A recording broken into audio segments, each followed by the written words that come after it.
ॲथरच्या दमदार स्कूटर्स आता कुडाळमध्ये. ॲथर 450 आणि ॲथर रिस्टा.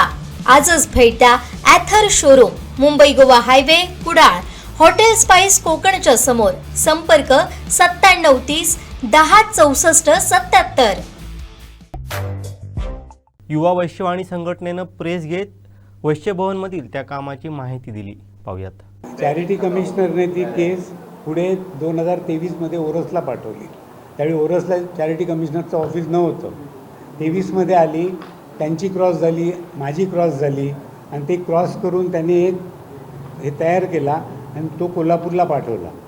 आणि कोल्हापूरला पाठवल्यानंतर कोल्हापूर चॅरिटी कमिशनरने तारखा द्यायला सुरुवात केल्या. पण रमेश बोंद्रेने आम्हाला सांगितलं नाही की त्या तारखा लागत आहेत म्हणून. पण या रमेश बोंद्रे आणि त्यांच्या 7 जणांच्या या टीममध्ये अक्का कोण, म्हणजे तुमच्या कोण त्यांना पाठीशी घालताय सगळ्यामध्ये? समाज एवढा तुमचा मोठा आहे, एक पूर्वीपासूनची एवढी मोठी संघटना आहे, आम्ही पाहतोय. मग यामध्ये कोण सपोर्ट करतं या सगळ्या 7 जणांना? तुमच्या एवढ्या या प्रश्नाचं उत्तर मी देतो. आतापर्यंत ह्या स्टेजपर्यंत आम्ही वैश्य समाज म्हणून कधीच प्रेस घेतली नाही. बरोबर. कारण शेवटी समाजाचा विषय आहे आणि समाज म्हणून आम्ही सगळे उभे राहिलो.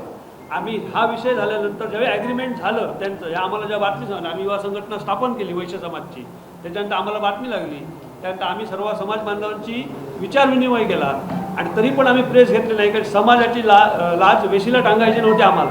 पण ह्या 2 माणसांनी ती टांगावी लागली. आज काय सांगतो तुम्हाला, तर सगळी पार्श्वभूमी सांगतो.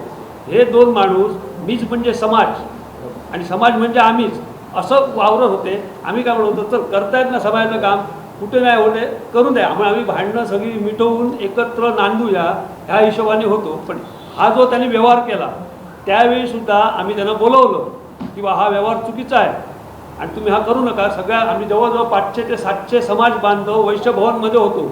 4 मिटिंग झाले, 4ही मिटिंगला 700 वैश्य बांधव होतो. पण आम्ही कधी प्रेसमध्ये बातमी दिली नाही. का दिली नाही? समाजाची लाज जाऊ नये, समाजाचा विषय चव्हाट्यावर येऊ नये, एक्सपोज होऊ नये. कारण शेवटी समाजाचा विषय आहे, तो अंतर्गतपासून मिटूया म्हणून आम्ही त्या दोघांना बोलवलं. शेवटी ते ज्यावेळी आम्ही त्यांच्या घराकडे जाऊन आंदोलन केलं रात्री, त्यावेळी ते दुसऱ्या दिवशी आले. त्याबरोबर मी तुम्हाला नावही सांगतो कोण कोण उपस्थित होते त्यावेळी. जिल्हाध्यक्ष सुनील भोगते वैश्य समाजाचे जिल्हाध्यक्ष उपस्थित होते. ॲडव्होकेट दिलीप नारेकर सिनियर सिटीजन वैश्य समाजाचे ते उपस्थित होते. ते पण नाहीत त्यांच्या कमिटीला, ते उपस्थित होते.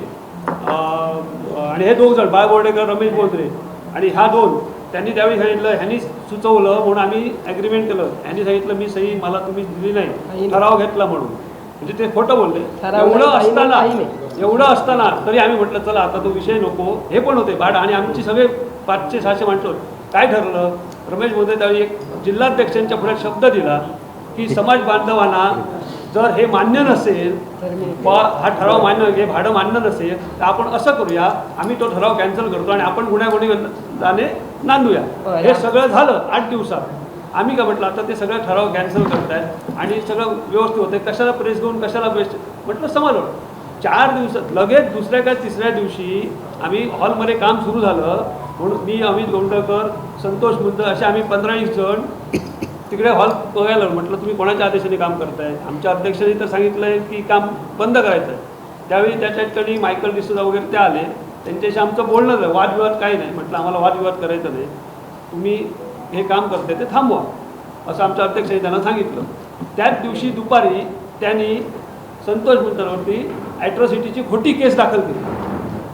आम्ही खोटीच म्हणणार, ती खोटी केस दाखल केली आणि आम्ही लॉक लावलं होतं हॉलला. ते हॉलची चावी घेण्यासाठी ॲट्रॉसिटीची खोटी केस दाखल केली. तिकडे मग ते पोलिसांच्या समोर पण त्यांनी ती पाठी घेतली केस आणि आम्हाला चावी द्या. आम्ही चावी दिली आणि दुसऱ्या दिवशी ह्यांनी जे नोटरी हे ॲग्रीमेंट होतं ते रजिस्टर ॲग्रीमेंट केलं या दोघांनी, रमेश बोंद्रे आणि बाळ बोर्डेकर. मी नावं घेऊन सांगतो, त्यांचं कार्य असेल समाजासाठी मी नाही म्हणत नाही, पण त्या लोकांनी पुरा वैश्य समाज सावंतवाडीच्या लोकांना बाजूला ठेवून एवढा विरोध असताना तुम्ही सर्वांच्या पुढ्यात सांगता आम्ही ॲग्रीमेंट कॅन्सल करतो. आणि आमचा जेव्हा वाद झाला दुसऱ्या दिवशी तुम्ही रजिस्टर ॲग्रीमेंट केलं त्या लोकांनी. म्हणजे ह्या दोघांसाठी पूर्ण वैश्य समाज हा आमचा तो विषय होता. त्यामुळे ही पार्श्वभूमी आहे. आणि त्याच्यानंतर मग आम्ही हे कायदेशीर मार्गाने म्हटलं कसं थांबता येईल त्या मार्गाने आम्ही गेलो आणि त्यात आम्हाला पाटेकर उपरोगाच्या याच्यात स्थळात आम्ही ते खोटं करत नाही आहोत. वैश्य बांधव समस्त वैश्य बांधवांच्या पाठीने आमचे युवाध्यक्ष म्हणा किंवा भाट म्हणा आणि त्यांच्याबरोबर नित्यान गोरगावकर असतील 3-4 दिवस जाऊन कोल्हापूरला बसून फिरून स्वतःच्या खर्चाने गेले. ते संस्थेचे पैसे नाही आहेत आणि आम्हाला न्याय मिळाला याचा आम्हाला आनंद आहे. त्यांना त्यांची जागा राखून दिली. नाही, पण एक 2 माणूस म्हणजे वैश्य समाज ना. त्याच्यामध्ये त्या व्यवहारामध्ये रोख रक्कम वेगळी आणि चेक वेगळा असं आमच्याकडे प्रूफ काही नाही आहे त्याच्यावर असं आम्हाला तो व्यवहार बोलू काय झाला शकत तो आम्हाला नाही. माहित नाही, पण आमचा विरोधच कारण आहे. ऑफिशियल काय कंपनी आहे ती काय ती? त्याचं आता पुढे काय मग आता तो त्याने तो ठरवायचा त्यांचा आहे. विषय आहे. आमचा कंपनी कारण काही वाद शेव- नाही. आमचा कंपनीची वाद नाही. आमचा फक्त ह्या रमेश बोंद्रे दोन व्यक्तींची, ह्या 2 व्यक्ती म्हणजे समाज नाही. समाज म्हणजे आम्ही समाजाला वेटीस धरताय. धरतात. तो एवढाच विषय सांस्कृतिक आहे. भवन म्हणून आहे. हा, आणि- समाज बांधवांसाठी समाजाच्या कार्यक्रमासाठी तो उपयोगी आणावा असा त्याचा हेतू आहे. आणि त्याच्यातनं काही ते थोडं त्याच्यावरती हॉस्टेल म्हणजे गरीब मुलांसाठी वैश्य समाजाच्या मुलांसाठी हॉस्टेल बांधायचा असा विषय आहे. आणि त्याच्यासाठी तो हॉल आहे. पैसे कमवण्यासाठी नाही आहे. आता नाही, आता बॉडी जोपर्यंत चॅरिटी कमिशनर बॉडी तयार करत नाही तोपर्यंत तिथे कोणी हस्तक्षेप करणार नाही. आम्ही दिली होती म्हणजे त्यांचे जे जवळचे हस्तक आहेत त्यांना आम्ही सांगितलं बा तुम्ही दीपक भाईंकडे मांडा हा विषय. कारण प्रत्येक वेळा आम्ही बारीक सारीक गोष्टीसाठी एखाद्या मोठ्या मिनिस्टरकडे जाणं आम्हाला पण ते बरं वाटत नाही. पण त्यांचे जवळचे जे आहेत त्यांना आम्ही, आणि ते पण आमच्या कमिटीतच आहेत ना. दीपक भाई आमच्या दोन्ही कार्यक्रमाला होते. असं नाही की दीपक भाईला कल्पना नाही असेल, पण त्यांचे कधी वैयक्तिक प्रॉब्लेम सगळ्या असेल विषयात आमदार केसरकर यांनी काय समजोता करण्याचं म्हणजे नाही. आम्ही अशी कमिटी घेऊन त्यांच्याकडे गेलो नाही. आम्ही आम्ही कमिटी किंवा आम्ही सगळे जनता म्हणून त्यांच्याकडे गेलो नाही का, कारण आमच्या पद्धतीने अध्यक्ष पण त्यावेळी आता आमदार केसरकरांनी याचा समझोता केला तर तुमची काय भूमिका? समजवता काय होणार आहे? नाही, स्पष्ट सांगतो, त्यांनी जरी केलं तरी आम्ही त्यांना सांगणार रीतसर काय असेल त्याला आमची मान्यता असणार. आम्हाला तुम्ही जर सांगितलं यांच्याबरोबर कॉम्प्रोमाइज करा तर होणार नाही. कारण आम्ही एकजुटीत का आलो आहे की सगळं रीतसर व्हावं. जे चॅरिटी कमिशनरकडे PTRवर नावं नाही आहेत ती नवीन जी काय चॅरिटी कमिशनर मान्यता देईल ती बॉडी तिथे बसणार आणि ती बॉडीला बसणार ती 1-2 वर्षासाठी बसणार.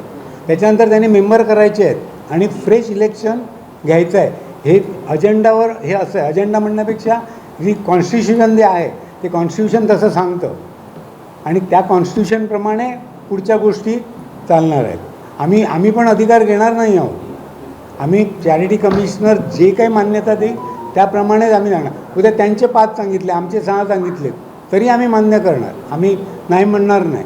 कारण शेवटी आम्हाला काय करायचं आहे ते रीतसर तो हॉल वैश्य समाज किंवा पुढे जे काय वैश्य समाज जे काही पोकळ्यांनी देताना काय सांगितलं होतं की तिथे गोरगरिबांचं हॉस्टेल व्हावं, गोरगरिबांचं तिथे काहीतरी कामं व्हावे ह्याने ते दिलेलं होतं. शेवटी मग बांधला हॉल करायला लागले. आता मला कालच सांगितलं गेलं 2 वर्षापूर्वी 9 लाख गावले, मग 7 लाख गावले, 2 लाख. पण कशामुळे? तुम्हीच म्हणे सांगायला सुरुवात केलं की इथे पार्किंग नाही आहे, इथे ही सोय नाही आहे, तिथे ती सोय नाही आहे.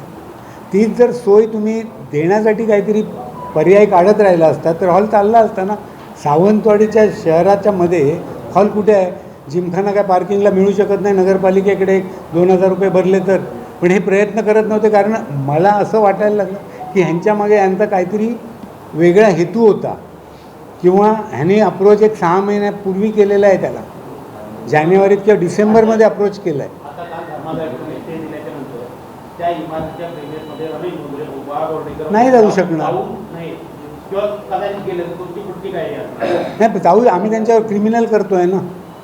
नाही पण त्यांना काय जाऊ नये असं काय हे केलं नाही. कोणाला? जैसे थे हो तिथे ठेवा. का आम्ही तिथे जायचं की नाही जायचं तुम्ही लोकांचा हा प्रश्न तो FRI करणार ना. आता ते आम्ही करणार आहे. सगळ्या गोष्टी आता आला सगळं मूळ. आता इथे कपाट आहे, तुम्ही म्हटलं पैसे पावत्या हे धर्मादाय आयुक्तांनी काय अजून नाही. आमचा पहिला हेतू काय होता? स्टे. गुन्हा दाखल होतो नंतर जप्त होता. आता आम्ही जे काही त्यांनी हे केलं आहे आता हे कोणाकडे? तीच आता जी चावी वगैरे कोणाकडे? चावी वगैरे त्यांच्याकडेच आहे. आणि आता जी आमची जी दुसरी प्रोसेस आहे ती अशी आहे की धर्मादाय आयुक्ताकडे आम्ही अर्ज करणार. जी बँक अकाउंट किंवा जे काय असेल ते सील करण्यासाठी आम्हाला त्यांच्याकडनं आम्ही एक हे मागणार आहे. ते आता आमची दुसरी प्रोसेस चालू होणार आहे.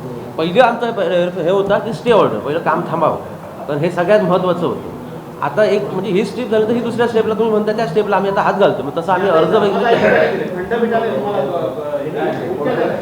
आता पुढे काय तुमच्या आता ग्लोबल कंपनीला तुम्ही देणार काय कसं हे समजा कमिटी नेमल्यानंतर द्यायचेच नाही नाही, आम्हा- हा? ज्या कंपनी आम्हाला त्रास दिला समाजाला वेगळीच त्याला पुन्हा समाजात स्थान द्या. पण तुम्ही हे सर्व आता घरात दोनच व्यक्ती पुन्हा आता ते म्हणतात 500 ते तुम्ही 1000 एक लोक आहात, सभासद संख्या तुमची मोठी आहे. तुम्ही सर्व पर्याय व्यवस्था म्हणून तुम्ही आता समजा तुमची कमिटी त्यांच्या विरोधात चॅलेंज तुम्हाला करायचं समाजाला कायदेशीर नाही तर तुमची आधी कमिटी फॉर्म झाली आहे का तर तुम्ही केली आहे का पर्याय ही लोक आहेत पर्याय म्हणून आम्ही एक कमिटी केली हा, आहे, एकदा. फक्त ती डिक्लेरेशन करायची हा, आहे. ती ती एवढ्यात आम्ही करणार नाही. आम्हाला थोडा एक 8 दिवस सुद्धा अवधी लागेल. बरोबर. नाही धर्मादाईकडेच आम्ही एक पॅरल कमिटी करणार आहोत. ती केलेली आहे स्वतःचीच तीच कमिटी परवानगी दिली.